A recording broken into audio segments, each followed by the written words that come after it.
Living in Bermuda, inside the home of hurricanes.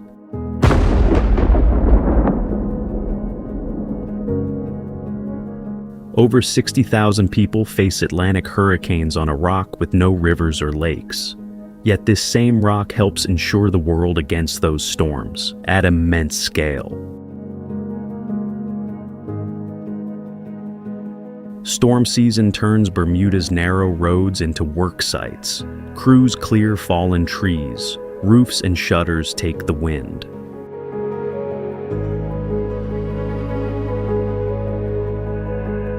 Salt water attacks the coast, while rain must still be captured for the months ahead. The reversal is what matters to me.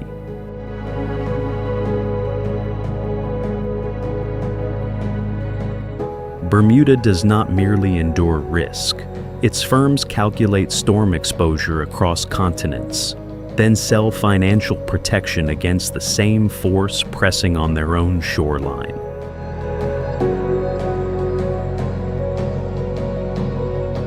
In this film, we examine how one isolated island turned constant exposure into architecture, discipline, and global financial power, and where that bargain begins to fail.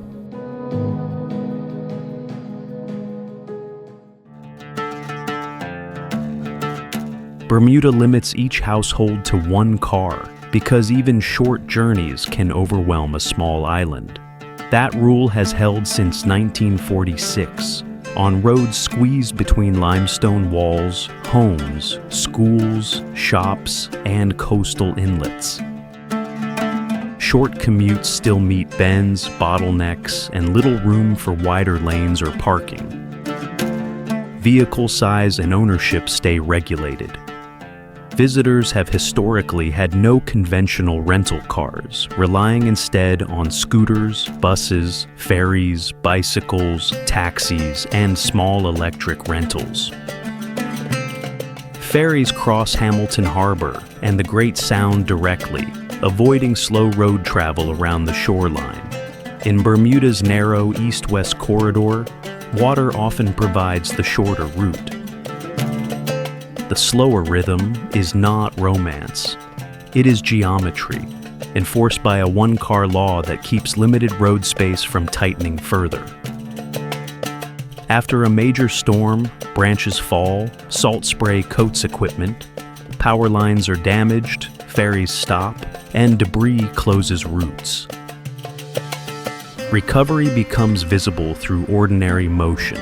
Buses resume, scooters return, school routes reopen, and ferries cross the harbor again. Fishing and paddling also return along the coast, not as spectacle, but as proof that the island has restored its working day. The first ferry across Hamilton Harbor after a storm can say more than a damage total. The working day has begun again.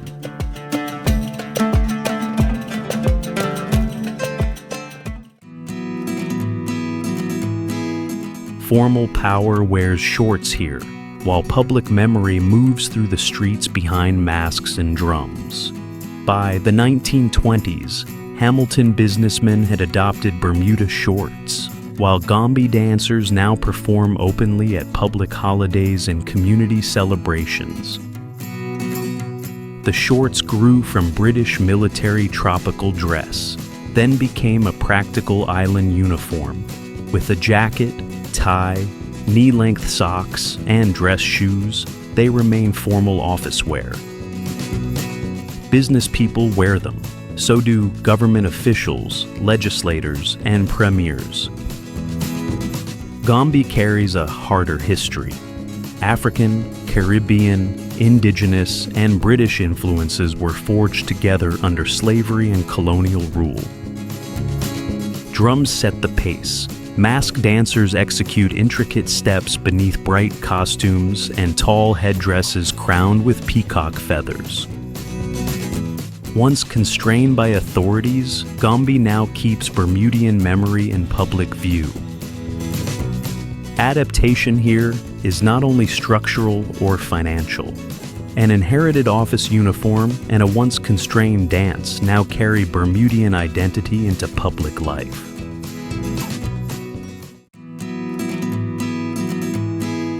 Bermuda rests on a mountain more than 4,000 meters high, yet daily life can still depend on the next rain.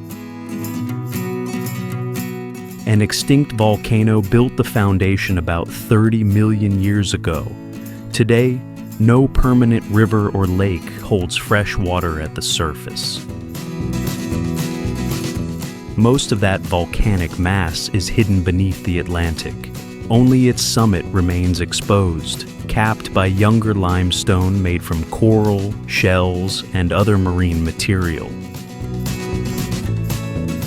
Wind once drove carbonate sand into dunes. The dunes hardened into porous limestone, a pale rock that lets rain sink fast and slowly opens caves and passages. That porosity writes the island's hardest rule. Water does not gather easily above ground, while salt water can push into groundwater near the coast.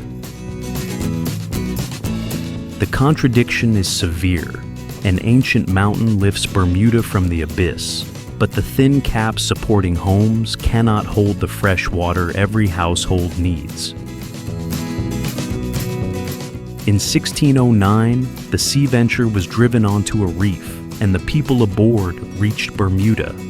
Timber, fish, and shelter were available. A dependable surface supply of fresh water was not. Permanent settlement, therefore, demanded collection, storage, and strict control of rainfall. Settlement depended not on the island's huge foundation, but on catching rain before it drained through the rock.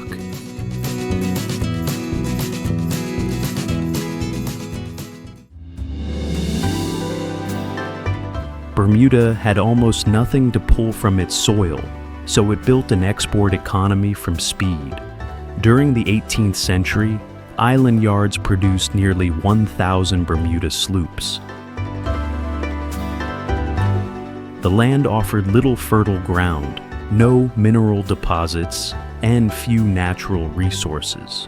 The ocean had to become more than a barrier. Native cedar gave shipbuilders their advantage. Its timber was light, resistant to rot, and strong enough for vessels working hard in open water. The sloop turned that timber into motion. Fast and highly maneuverable, it carried cargo along the routes linking North America and Europe. One trade became especially profitable. Bermudian crews carried salt from the Turks Islands to North American ports, converting a distant commodity into island income. That work demanded shipwrights, sailors, constant maintenance, and sound judgment.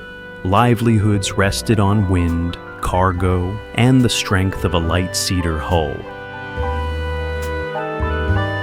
The deeper innovation was not only the boat's design, but the instinct behind it. Bermuda did not retreat from Atlantic exposure. It built a vessel fast enough to earn from the water that confined it. The sloop established a pattern Bermuda would use again. Face the danger at the island's edge, build around it, and turn risk into a trade.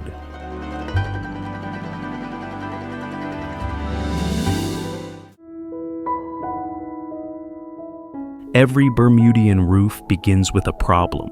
The island is surrounded by water it cannot drink, while its most dependable natural freshwater supply arrives as rain. That geology turns each house into part of the island's water system. So the white-stepped roof is not decoration. It is a catchment, a cooling surface, and the first stage of every household's water supply. Rain strikes the limestone steps, runs toward gutters, and drops into a tank beneath the home.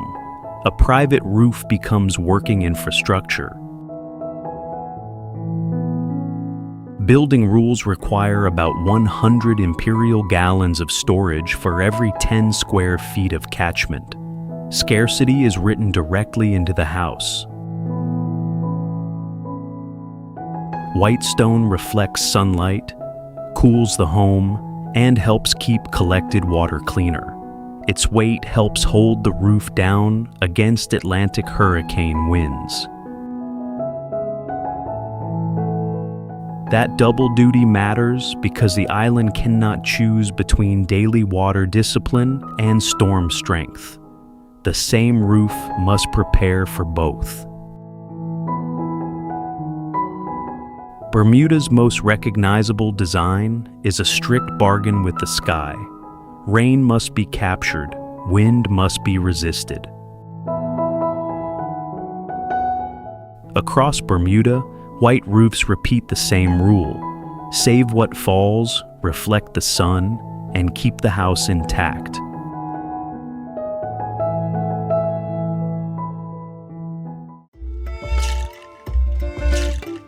Bermuda's softest beach is built by the same reef that caught ships by the hundreds.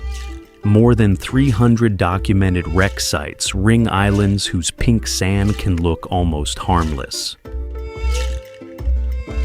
At Horseshoe Bay, the color begins offshore with a red pigmented reef organism called Homotrema rubrum. Waves, grazing fish, and erosion break that reef material down, mixing its fragments with white carbonate grains before the tide drives them ashore. The beach is not separate from the hazard. It is the reef reduced to sand.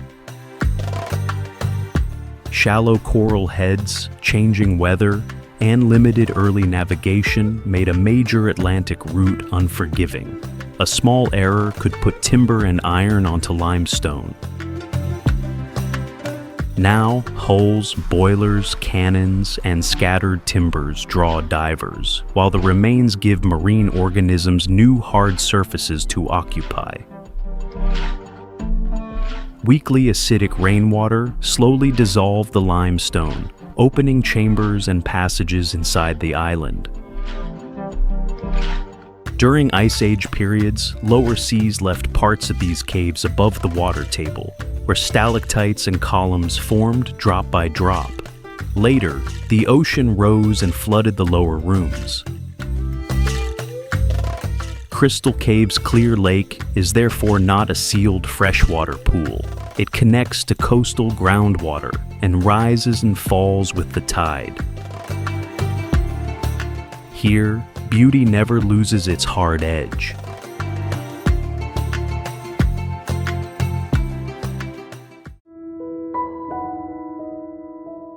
Bermuda does not sit near the Atlantic. It stands almost alone inside it. Just over 50 square kilometers of land lie about 1,000 kilometers from Cape Hatteras, while Morocco is nearly 5,000 kilometers to the east. 7 principal islands and more than 100 smaller islands and rocky islets break that waterline into a narrow chain. Bridges and causeways join the inhabited ground, but they do not create depth. Hamilton holds the central harbor. The airport occupies the east. The former naval dockyard anchors the west, and most movement is squeezed onto one limited road and ferry corridor. More than 60,000 people rely on ships and aircraft for food, fuel, building materials, replacement parts, and every physical link beyond the islands. When rough seas delay ships or flights stop, isolation moves from the map into kitchens, workshops, shops, and schedules. A broken supply line is felt quickly because there is no road to another market. That is what keeps pulling at me. The island's strategic value comes from the same open water that denies it an easy retreat. Bermuda does not wait for hurricanes to visit. It already stands in their route, with no other ground to take the strain.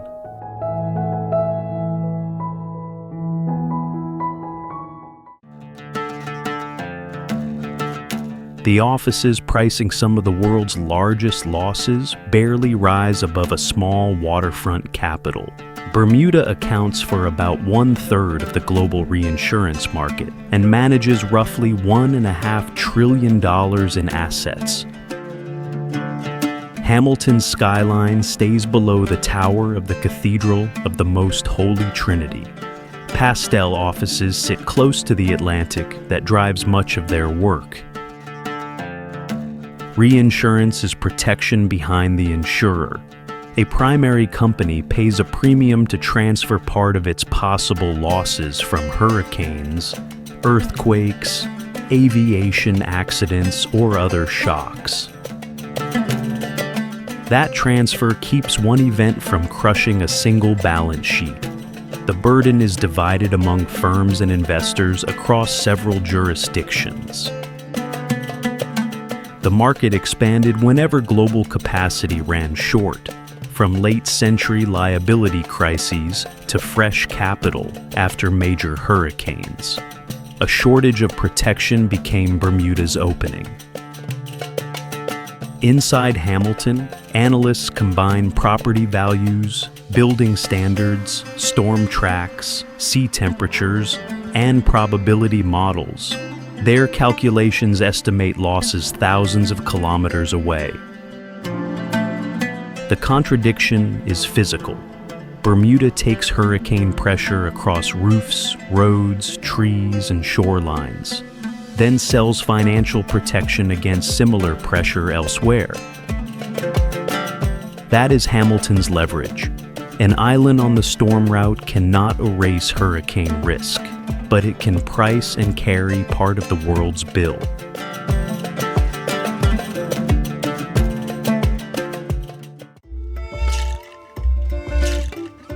The sea that keeps Bermuda warm also helps approaching hurricanes hold their strength. 4 great currents ring the Sargasso Sea, and this small island stands inside their moving field of heat. The Sargasso Sea has no coast of its own. The Gulf Stream, North Atlantic Current, Canary Current, and North Equatorial Current form its rotating boundary. Within that circulation, floating sargassum shelters young fish, turtles, crabs, and other marine life. This is not empty blue water. It is habitat carried by current. Warm water along the western Atlantic softens Bermuda's winters and allows coral communities to survive unusually far north. With little sediment and plankton offshore, visibility can reach tens of meters. But warmth is not armor. Cooling events, bleaching, disease, and storms can still weaken these northern reefs. Ocean current does not steer a hurricane.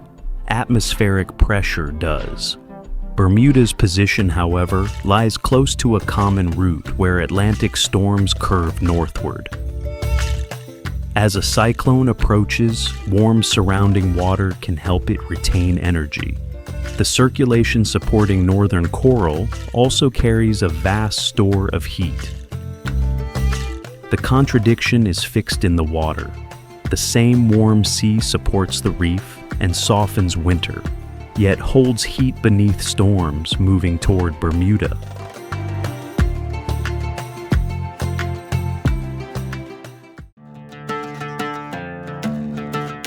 On Bermuda, even a grocery carries the weight of the Atlantic.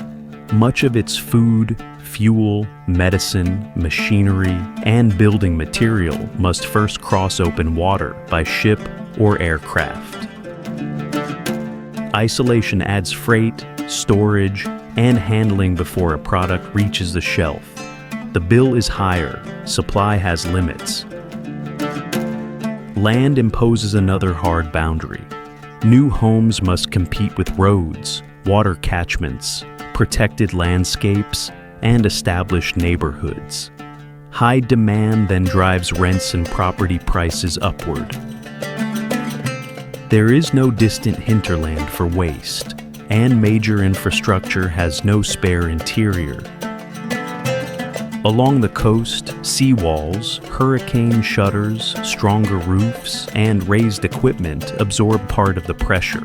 Building codes can reduce losses, but they cannot stop storm surge, erosion, or salt from entering groundwater.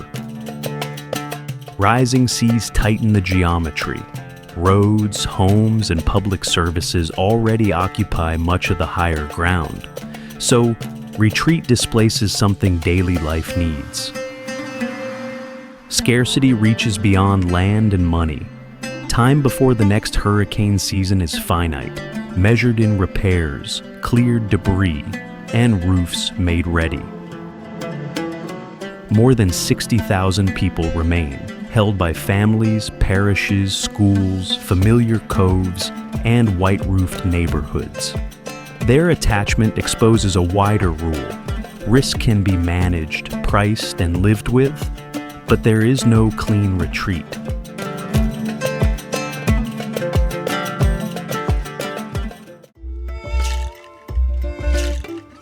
At Tofino, the limits of defense are immediate. The weather takes command. On the west coast of Vancouver Island, nothing blocks the long Pacific swell before it reaches Clayoquot Sound. This is the traditional territory of the Tla-o-Kwi-at First Nation, where ocean exposure shapes both movement and work. Winter low-pressure systems drive heavy surf, wind, rain, and storm surge onto beaches and rocky headlands. The temperate rainforest records that moisture in giant conifers, saturated ground, and streams running straight to the sea. The rock is not background here. Waves cross the shoreline, fog erases its limits, rivers cut through it, and storms rearrange sand and timber. Surfing in winter storm, watching supports the visitor economy, but the same water demands constant judgment. Forecasts, tides, rip currents, drift logs, and rapidly changing beach conditions decide where access remains safe. Floating logs are not harmless debris. Heavy surf can roll or throw them along the waterline. A second hazard lies under the coast. This is a subduction zone earthquake and tsunami hazard area. Evacuation signs therefore send people away from low beaches toward higher ground. Road access is limited, and severe weather or landslides can interrupt it. In Tofino, exposure is not an event. It is the condition that governs the coast.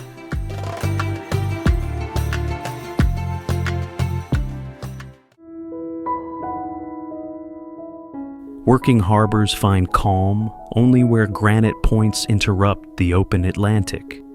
Glaciers scraped and fractured Nova Scotia into headlands, coves, islands, and drowned inlets, giving boats narrow pockets of shelter. That geography decided where communities could work. Harbors grew behind points of land. Beyond them, exposed capes still take long swell, salt spray, fog, and winter storms. A quiet wharf can sit only a short run from rough offshore water. Crews read wind forecasts and sea state, then fit lobster boats, gear, and working hours around seasons and catch rules. Nothing here operates on scenery alone. Breakwaters, navigation lights, sheds, and aging wharves turn a fractured shoreline into access, but every structure must keep resisting cold water and moving weather. Fog adds another pressure. Moist air crosses colder water and cuts visibility around reefs and shipping approaches, so a familiar route can demand fresh judgment. Coastal roads keep returning to the horizon because settlements occupy a thin strip between forest, rock, and sea. Erosion and storm surge squeeze that strip, while changing fisheries tighten the economy behind it. Before a boat leaves the wharf, crews wait on wind, visibility, and the condition of the structures meant to shelter them. Calm here is maintained, not given.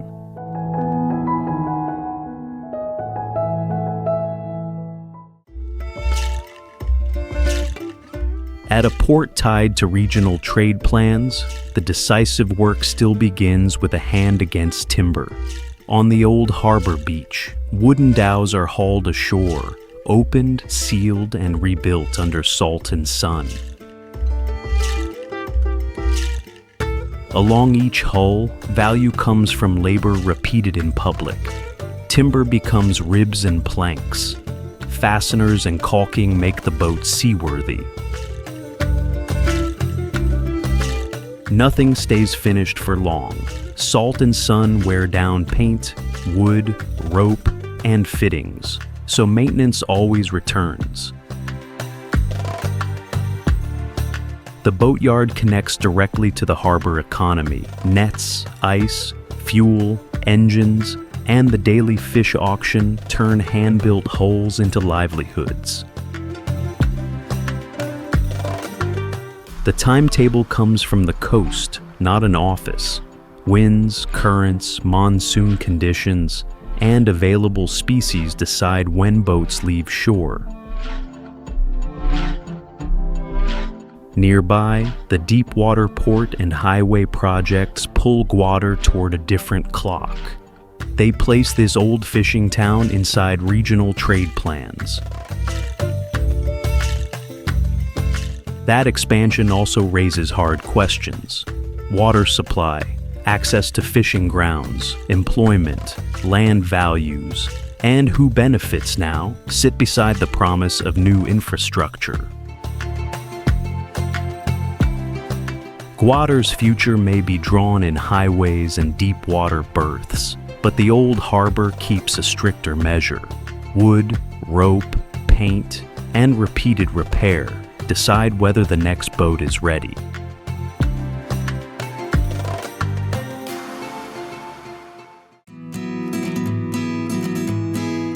A fjord landscape on Newfoundland's Atlantic edge is no longer connected to the sea. Ice carved Western Brook Pond through the long-range mountains, then rising land cut it off and left a long freshwater basin. Glaciers did not soften this country.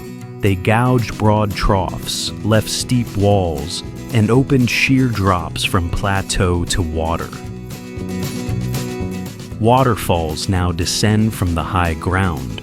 Roads and coastal communities hold to the limited lower strip between mountain and Atlantic. Farther south, the tablelands expose a deeper layer.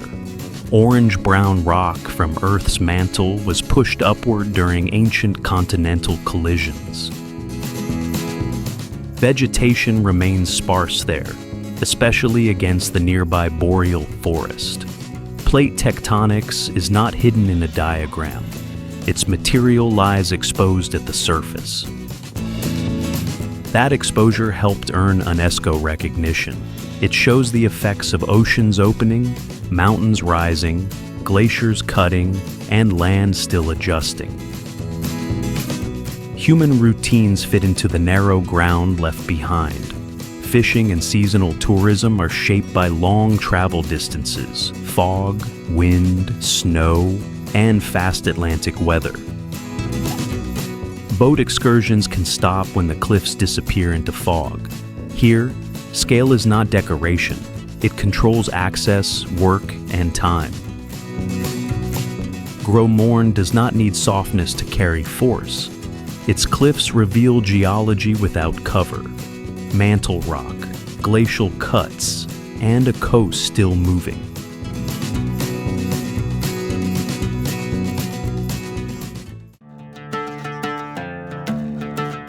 Rocky headlands and Nui Chua give Vinh Hai a working margin of shelter. Seasonal winds and storms can still halt every departure. That partial shelter changes the water. Shallows over sand, reef, and rock appear pale turquoise. Deeper channels darken toward the bay entrance. Ninh Thuan is among Vietnam's driest regions. Scrub and exposed stone stand beside habitats adapted to heat and limited rainfall. Here, clarity is not decoration. Fishing boats, basket boats, seafood platforms, and aquaculture turn clean water into income. Visitor boats carry another trade toward coral areas and nearby coves. That quiet equation matters. What holds the eye also supports the work. Small boats do not overwhelm Vinh Hai. They show how closely its economy fits within its shelter. Yet clear water does not mean an untouched reef. Anchors, trampling, sediment, waste, harmful fishing, and unusually warm water can weaken the asset that keeps boats moving. The lesson is physical. Shelter reduces pressure, it never removes it, and every livelihood here depends on that difference. Vinh Hai offers a final scale model. Shelter creates value by redirecting pressure. From this bay to Bermuda's roofs, codes, and reinsurance market, risk becomes leverage, but the sea keeps the remainder.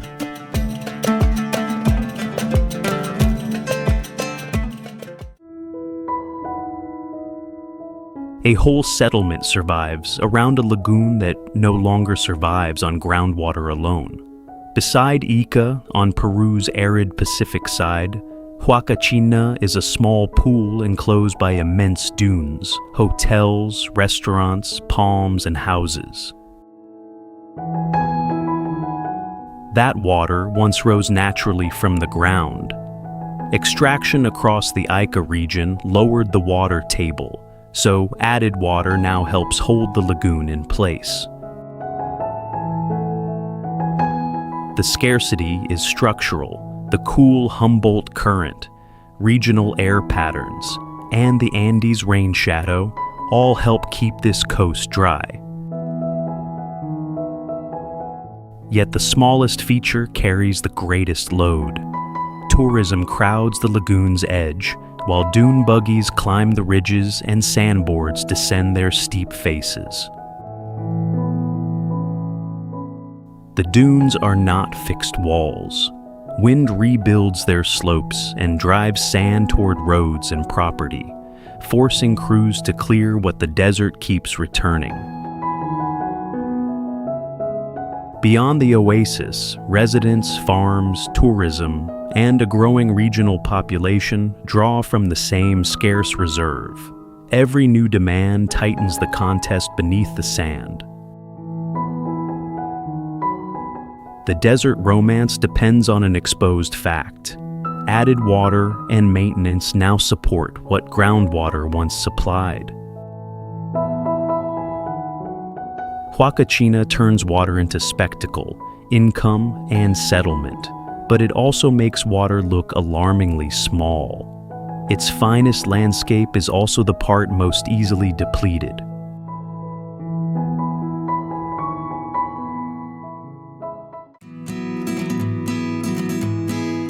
The clearest water around Phu Quoc is also a workplace where fishing boats can spend hours apparently doing nothing. From these shallow bays, squid and anchovies move toward island markets and fish sauce production.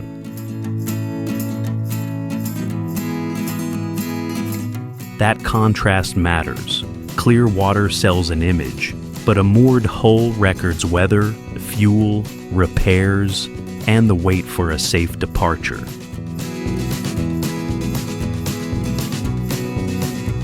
The monsoon controls the timetable. Wind, rain, and rough water can halt departures and batter one coast, while the other lies calm.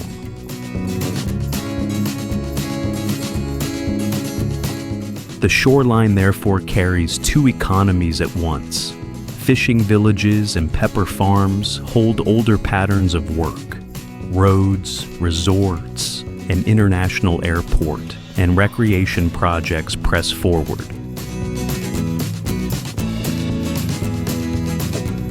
Growth has weight.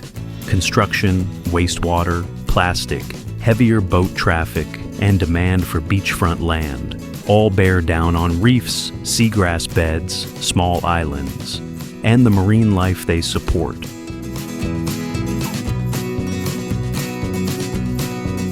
Forest still holds across parts of the interior, but the coast shows the bargain more sharply.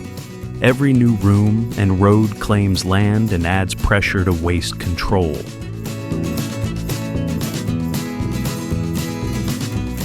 The waiting boats puncture the postcard. Phu Quoc's coast still answers first to weather and work.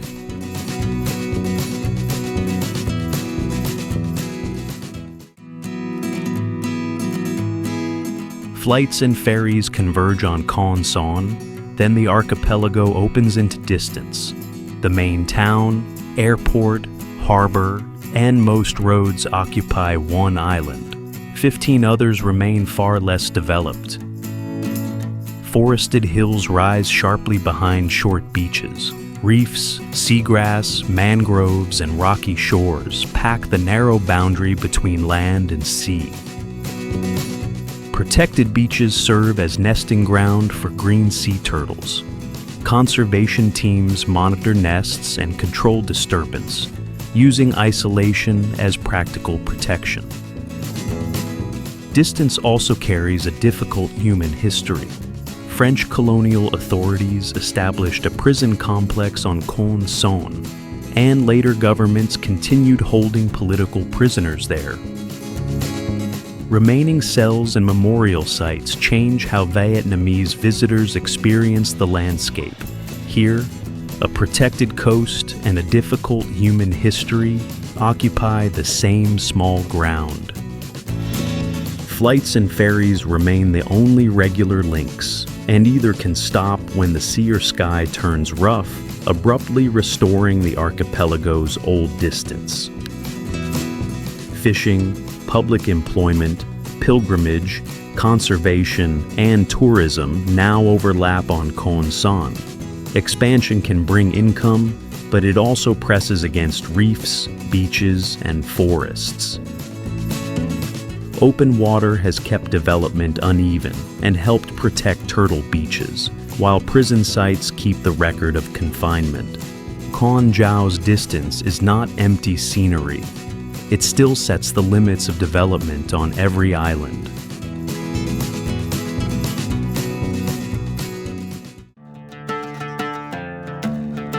On Mexico's Pacific beaches, the ocean does not frame daily life. It pulls the working day onto the sand. This vast coast runs from dry Baja California to humid Oaxaca and Chiapas. So its beaches share motion, not one climate. Open ocean swell feeds surf breaks and keeps swimmers and board riders moving. But currents, steep beach profiles, and heavy shore break can turn inviting water into hard work within seconds. That energy supports an economy in plain sight. Lifeguards track changing conditions. Fishing crews push small boats through surf. Vendors cross between umbrellas. And restaurants organize labor around heat and visitor traffic. Clear skies do not guarantee quiet water. Distant weather can send large swell ashore, while summer and autumn bring tropical storms and hurricanes closer to the coast. The shoreline also changes character with the water. Cooler currents and seasonal upwelling alter temperature and marine life in some regions. Elsewhere, warm bays support mangroves and sea turtle nesting beaches. Development tries to pin this movement down.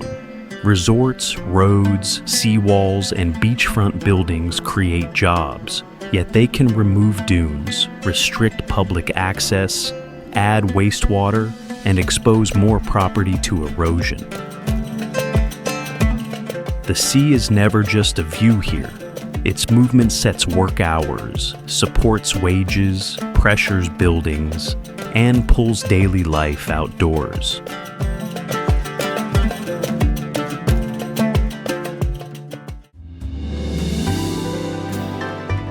Bermuda catches rain before limestone swallows it. Across Yucatan, the same porosity sends water underground, and a cenote exposes the aquifer moving beneath an entire peninsula. Slightly acidic water widens cracks into conduits, chambers, and flooded caves. When a cave roof gives way, the aquifer is exposed, not newly created. Some openings are broad pools ringed by vegetation. Others descend through narrow shafts into long submerged passages that only trained cave divers can enter. The peninsula has few surface rivers, so this hidden reserve supplied Maya settlements and still supports towns, farms, and tourism. Some cenotes also receive ceremonial offerings. Near the coast, fresh groundwater floats above denser seawater. In submerged caves, the boundary can appear as a visible halocline, marking a balance that pumping can disturb. Water entering far inland can emerge through coastal springs. That means sewage, fertilizer, and inland development can affect reefs and mangroves at the sea. The clarity is deceptive.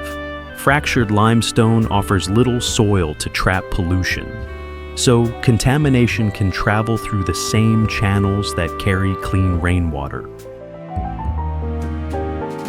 The pools are still only at the surface. Beneath them, limestone carries the quiet flow and any contamination that governs life above.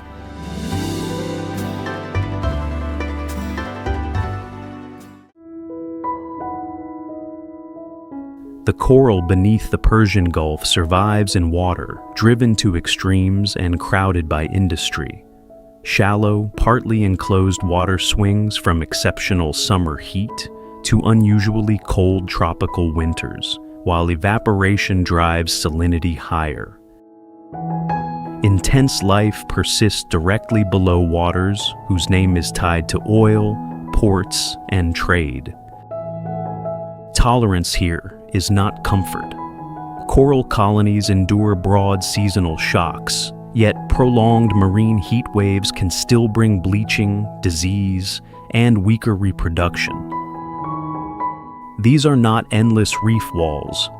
Patchy coral forms around islands, shoals, and hard shallows, giving fish routes between coral heads, seagrass, and open sand. Those small structures do heavy coastal work. They feed young marine life, shelter nursery grounds, and take some force from waves before the water reaches shore. Above them, tankers, ports, desalination plants, and coastal construction press against the same narrow sea. Dredging can bury coral, while suspended sediment shuts out light. Even water returned by industry carries pressure. Heated or highly saline discharge can alter local conditions already stretched by nature. Every surviving colony is therefore more than color on the seabed. It is adapted life compressed between climate pressure and industrial expansion. Power is mapped overhead in shipping lanes and ports. Below, fish move calmly through coral structures smaller than any map of power, yet essential to this coast.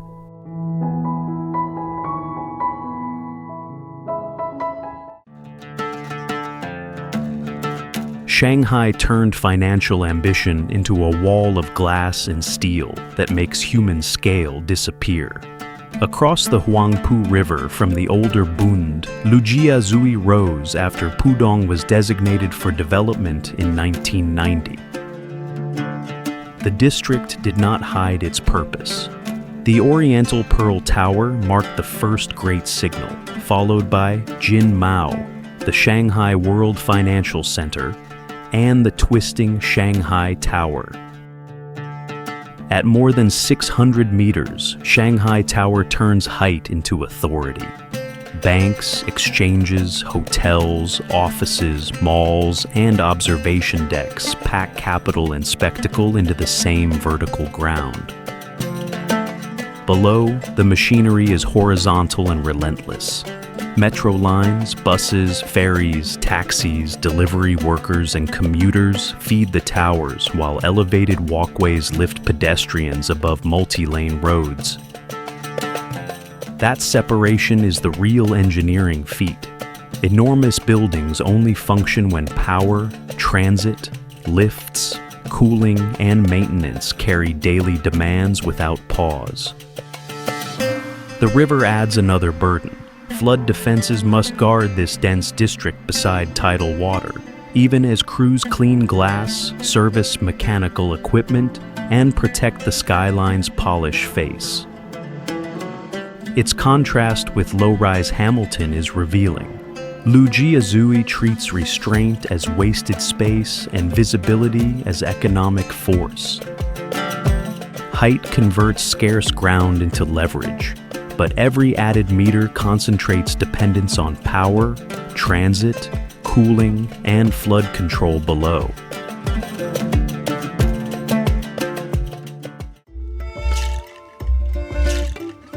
Pastel color covers an aging port where maintenance is the price of access. Valparaiso occupies a narrow strip of Chilean coast, then climbs abruptly across steep hills above a working harbor. The lower city holds the port, markets, and commercial streets, stairways, switchback roads, elevators, and historic funiculars bind those streets to neighborhoods above. In the 19th century, Valparaiso prospered as a Pacific stop for ships rounding Cape Horn.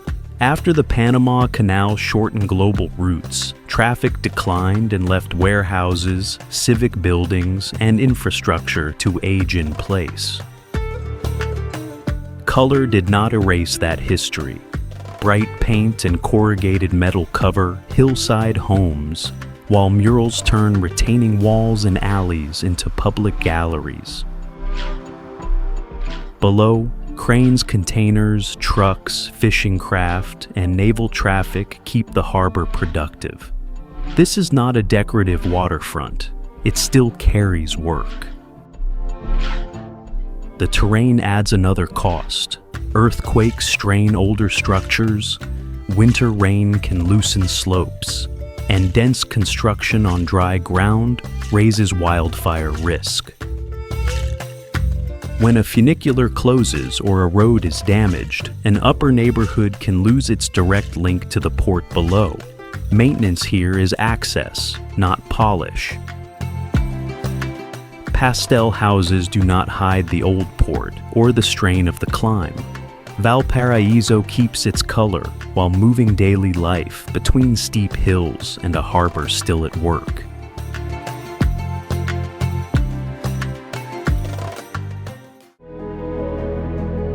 Bermuda's real export is disciplined doubt.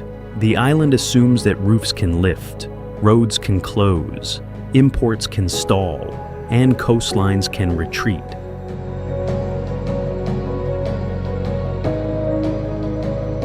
That habit shapes homes, public rules, and financial contracts far beyond its shores. I take Bermuda as a warning about the century ahead.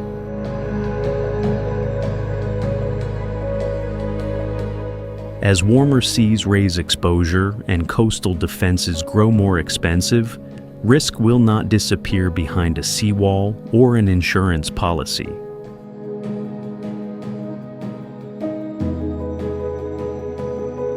It will be measured, priced, shifted, and paid somewhere. Wealthy coasts may recover faster.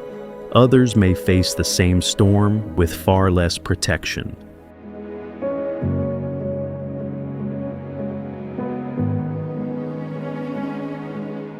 Bermuda proves that a small territory can influence global finance. It also exposes the limit. No market can hold back the ocean. In this age, power belongs to those who prepare before pressure arrives.